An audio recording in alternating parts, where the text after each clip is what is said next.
반갑습니다. 워칩입니다.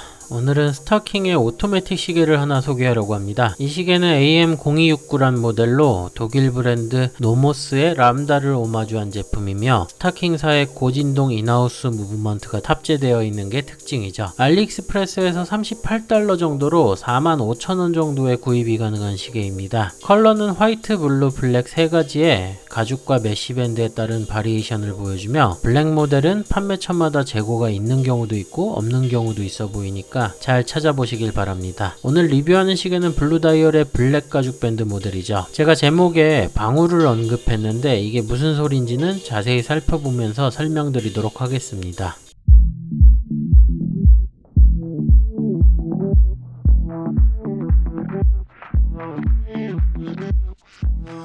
시계 사양은 다음과 같습니다. 우선 케이스는 316L 스테인리스 스틸 재질에 직경은 42mm, 러그트러그는 46mm, 두께는 11.5mm입니다. 밴드는 블랙의 솔리드한 가죽 재질이며 폭은 20mm이죠. 글라스는 하드렉스이며 무브먼트는 중국산 오토매틱 무브가 장착되어 있고 방수 성능은 50m입니다. 특징으로는 6시 방향에 스몰 세컨드 서브 다이얼과 데이트 창이 위치하고 있습니다. 그러면 자세히 살펴보겠습니다. 우선 이 시계는 상당히 미니멀한 디자인을 하고 있네요. 오리지널인 노모스 람다가 워낙에 심플한 시계이고 전체적인 외관이 이 람다와 매우 흡사합니다. 사실 알리에서 노모스 오마주 시계들이 꽤 많은데 이 시계도 그 중에 하나이죠. 케이스부터 살펴보면은 42mm의 직경에 베젤이 없이 와이드한 다이얼이 있는 구조라서 체감 사이즈가 좀 크게 느껴집니다. 그래도 러그 투 러그가 46mm로 짧게 떨어져서 부담은 없죠. 케이스가 전부 폴리시드 처리된 스테인리스 스틸 재질이고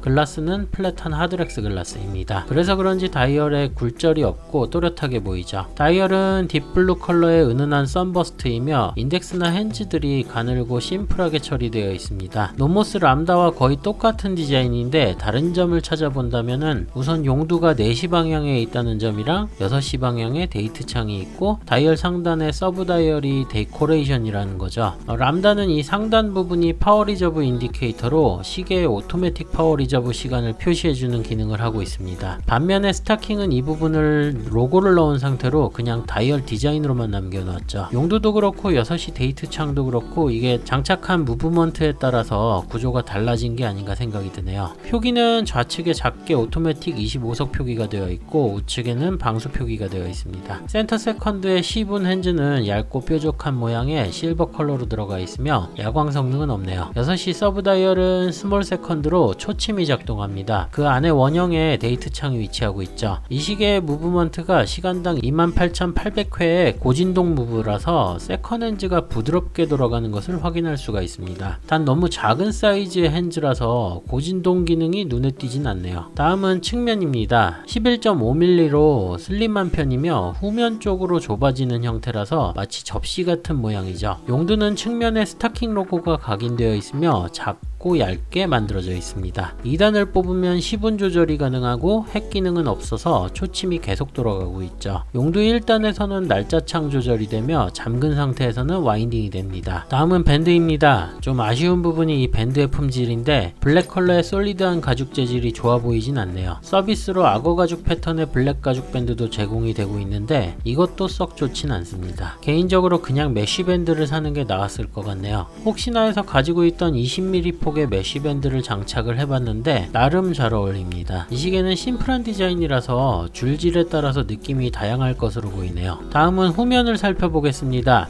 우선 시스루 백으로 무브먼트가 보이며 스크류 오픈 방식이죠. 케이스엔 작게 재질, 방수, 로고, 오토매틱, 25석 표기가 되어 있습니다. 무브먼트는 스타킹의 고진동 인하우스 무브이죠. 28,800 진동수에 25석이며 파워 리저브는 대략 30시간 정도로 보입니다. 중앙에는 스타킹사의 로고 심볼이 위치하며 로터의 페를라주도 살짝 보이네요. 제가 전에 AM0184를 경험해봐서 이 무브먼트도 인상적일 거라고 생각을 했는데 좀 착각이었습니다. 이 무브의 치명적인 문제점은 소리이죠. 일단은 로터 돌아가는 소리가 무슨 방울 달고 다니는 것처럼 소리가 납니다. 시계를 움직일 때마다 돌돌거리거나 찰랑거리는 게 영 거슬립니다. 제가 해밀턴 마에스트로를 가지고 있는데 이 7750 무브의 웅웅거리는 로터 회전 소리조차도 양반이죠. 마지막으로 착용을 해봤습니다. 미니멀한 디자인은 어떤 복장에도 잘 매치되며 고급스러운 느낌을 살려줍니다. 그리고 슬림한 케이스는 손목에 좋은 착용감을 주고 있죠. 딥블루 다이얼에 엄청 얇고 가는 핸즈와 인덱스들이 좋은 시인성을 지니고 있다고 할 수는 없습니다.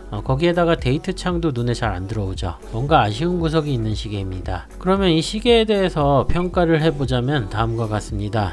전 안 사도 된다, 고려해볼 만하다, 최종 후보에 올린다, 꼭 사야 한다 해서 고려해볼 만한 수준으로 평가합니다. 장점부터 말씀드리면은 심플한 디자인과 안정적인 레이아웃, 4만원대의 저렴한 가격의 고진동 오토매틱 무브는 좋게 평가할 만한 부분이죠. 반면에 단점도 많죠. 우선 데코레이션 뿐인 파워 리저브 인디케이터, 다소 실망스러운 밴드 품질과 개성 없는 카피 디자인입니다. 그리고 가장 큰 문제는 소리이죠. 이 로터 소리만 개선을 했어도 엄청나게 주목을 받았을 텐데 너무 거슬립니다. 누구나 시계를 차고 싶지 4만원짜리 방울을 차고 다니고 싶진 않을 것 같네요. 스타킹이란 이름이야 워낙에 호불호가 갈리니까 언급하진 않는 게 나을 것 같습니다. 그럼에도 고려할 만하다고 생각을 한 이유는 이 정도 가격에서 이만큼의 스펙도 사실은 말이 안 되는 거긴 하죠. 1, 2만원대의 스탠다드 무브가 들어간 오토매틱 시계들보다는 확실히 낫다고 봅니다. 그리고 로터가 팍팍 돌아가는 소리를 또 선호하는 분들도 있으리라 보죠. 자, 그럼 오늘의 이 리뷰가 관심 있던 분들에게 도움이 되었길 바라면서 다음에도 다양한 주제로 찾아오도록 하겠습니다. 시청해주신 분들께 감사드립니다.